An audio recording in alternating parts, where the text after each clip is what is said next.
Hello and welcome to this new tutorial.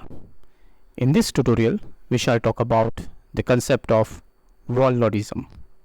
Well, warlordism is a condition of fragmented authority and control where local military leaders or warlords exercise de facto power over specific territories. These warlords maintain their own armed forces and often operate independently of or in opposition to a central government.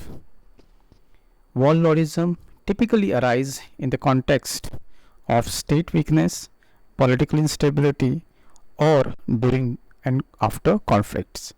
So, when we talk about the concept of warlordism, it is a condition, and this condition always we find in a situation or in a state where there is no government as such, or there may be a government, but that government may not have total control over the territory or total control over the jurisdiction of that particular geography, or if that government is weak, and in this scenario you have these warlords who actually control certain area, certain region, and they have their own armed forces, and as a result they become a de facto powerhouse within that particular area. So they have their armed forces and they often operate in that region either independently of or sometime in opposition to a central government. And these typically arise, as I said, in the state where state is very weak or politically unstable state, or if the state have gone through conflict. For instance, we have country like Afghanistan during the Taliban era, and recently as well we have seen when America left Taliban or when America left Afghanistan, there were a lot of warlords which actually dominated certain areas. Although now they have been put under the control of a new government in Afghanistan as Taliban, but still, even in African context or Africa as a continent, we have many countries where we don't have a strong government. For instance, look at the horns of Africa. I'm talking about Somalia. Now, Somalia does not have any state recognized government, internationally recognized government, or a stable government or a strong political system. As a result, Somalia is being divided into so many warlords, and they control that part of the world. They control that part of the region with their own armed forces or a small force which are always in a position to protect their own interest.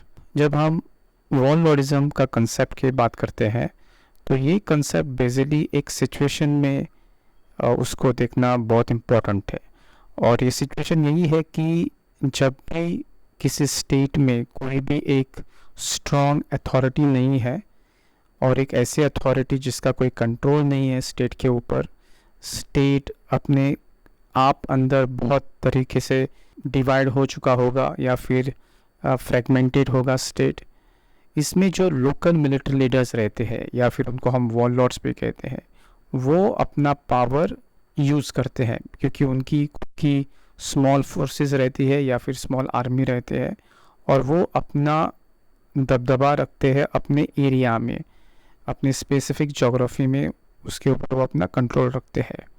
और वो लोग जो warlord कहते हैं वो basically अपने arm forces को train करते हैं और वो इंडिपेंडेंटली वहाँ पर ऑपरेट करते हैं। खुद का उनका सिस्टम रहेगा, खुद का वो अपना टैक्स कलेक्शन करेंगे और खुद की अपनी छोटी सी सरकार जैसे वो करेंगे, और वो हमेशा एक तो इंडिपेंडेंटली ऑपरेट करते हैं या फिर किसी एक स्ट्रॉन्ग गवर्नमेंट के अगेंस्ट या फिर एक सेंट्रल गवर्नमेंट के अगेंस्ट झगड़ते रहते हैं और अपने एरिया में अपना दबदबा कायम रखते हैं।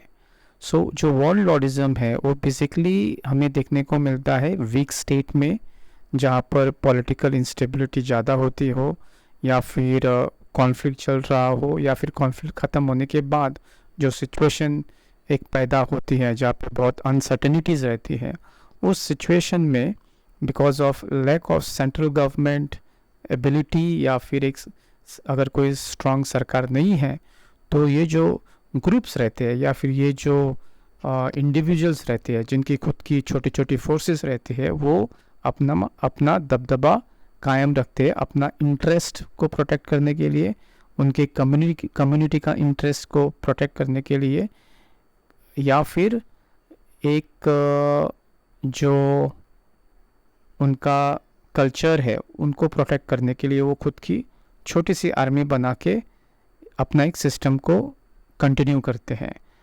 और they don't listen to anybody, they just follow what they believe is right and control the particular region.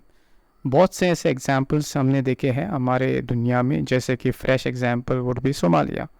आज के तारीख में जो सोमालिया है एक छोटा सा देश है, उसको हॉर्न्स ऑफ अफ्रीका भी बोलते हैं, अफ्रीका में पड़ता है, which actually shares its maritime border with the Arabian C.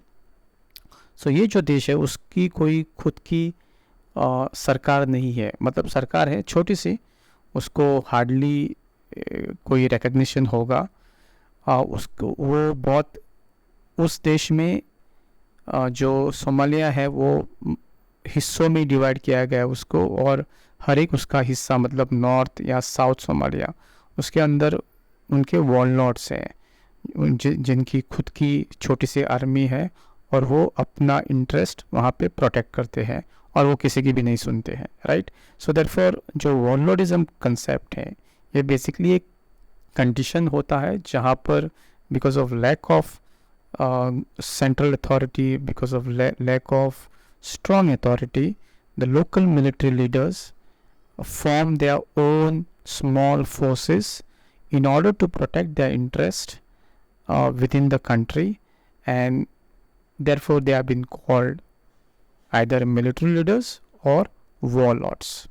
So this is all about the concept of warlordism, and in the next slide we shall talk about the important feature, and these features will definitely going to help us to understand what actually the warlordism is all about. So let us take the first very important feature, fragmented authority. So authority is divided among various warlords, each controlling different region. These leaders act autonomously and often do not recognize the authority of a central government. So it is very simple that as far as warlord is concerned, or as far as warlordism as a concept is concerned, this you will always going to find in a state wherever there is a fragmented authority. What does it mean? It means there is no central government, right? Central government has collapsed, or entire structure of a state has collapsed, which has led to a civil war, and many important military leaders, wherever they control certain areas, they found an opportunity that it is their time to control those regions for their own benefits, and they act autonomously. So now they are not anymore answerable to anybody, and they always wanted to protect their interest. First जो feature है वो है fragmented authority. इसका मतलब यही है कि एक स्टेट है जहाँ पर कोई भी सेंट्रल गवर्नमेंट नहीं है, सेंट्रल गवर्नमेंट एक तो कोलैप्स हो चुका है, या फिर वो स्टेट में लॉ एंड ऑर्डर का इशू है, कोई भी कॉन्स्टिट्यूशन नहीं है, सिस्टम पूरा कोलैप्स हो चुका है, सिविल वॉर हो चुका है, और जो मिलिट्री लीडर्स रहते हैं उस एरिया में वो अभी उस एरिया को कंट्रोल करेंगे खुद के इंटरेस्ट के लिए, और या फिर उस कम्युनिटी को प्रोटेक्ट करने के लिए अगेंस्ट अनदर कम्युनिटी और अनदर कंपेटिटर, और वो खुद अपने आप को लीडर घोषित करेंगे. खुद की उनकी छोटी सी आर्मी होगी या फिर group of people, armed group of people रहेंगे, और वो अभी सेंट्रल गवर्नमेंट को आंसरेबल भी नहीं है, वो किसी और को भी रिकग्नाइज नहीं करेंगे और पावर खुद में डिवाइड करेंगे. So this is how in warlordism authority survive under the concept of warlord. Second very important point is private armies.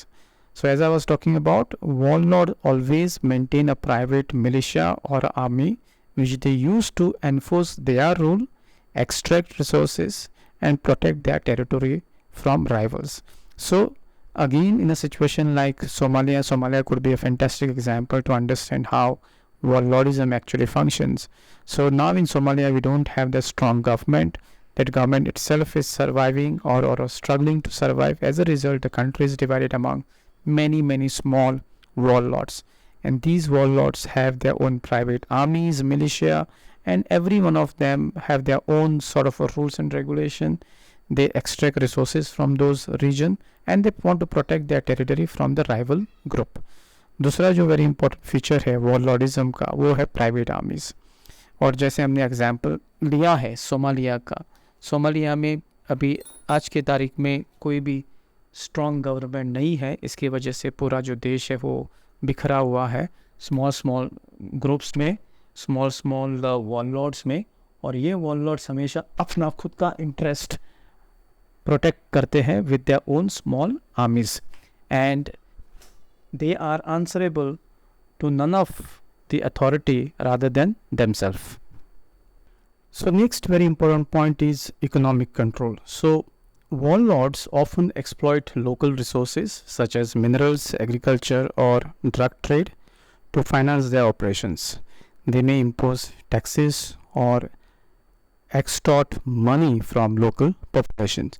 So another very important feature of these warlords is that they always exploit the local resources, and these resources are basically minerals, agriculture, or even sometimes they are involved into drug trafficking, weapons trafficking and money laundering, and they operate their own system through these resources through which they collect financial status or financial sort of a security.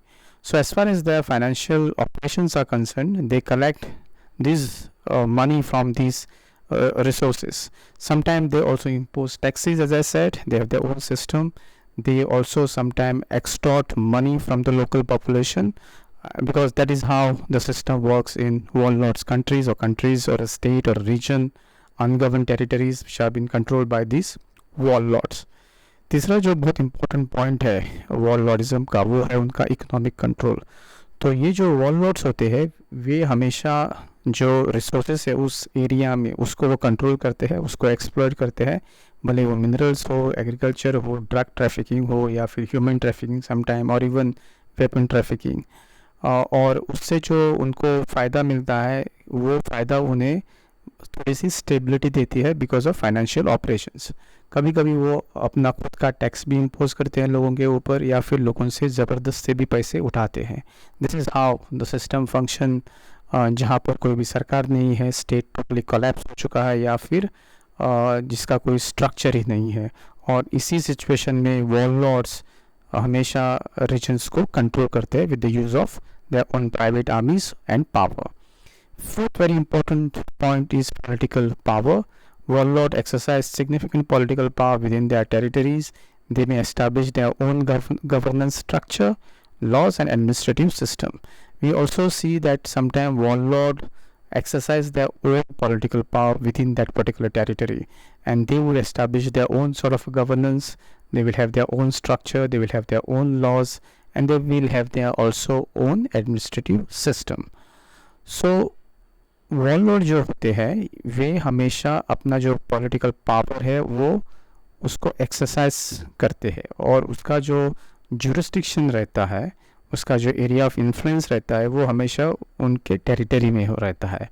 और लोगों को सहायता करने के लिए या फिर अपना रोल को थोड़ा लेजिटिमाइज करने के लिए वो खुद का गवर्नेंस स्ट्रक्चर भी खड़े करते हैं. उनका खुद का कानून रहते हैं, उनके खुद के एडमिनिस्ट्रेटिव सिस्टम रहते हैं और उसके अंतर्गत पूरा जो पावर है वो एक्सरसाइज किया जाता है. And the last very important point the feature of warlordism is social influence. Warlords can exert considerable social influence, often becoming key figure in the community. They may provide some public goods such as security and social services to gain local support. So many times we also have seen that some warlords they always wanted to have their influence in society, and that is called social influence. And how do they do that? They do that by providing some public goods, such as they will provide local security, they will provide them some social services so that they gain local support. And this is how the warlords use some tricks, or I would say some sort of a way out, in a way to build their own social influence in the region or a state. So this is all about the concept of warlordism and the important features of warlordism. I hope you have understood this concept, and I will see you in the next tutorial. Till then, take care.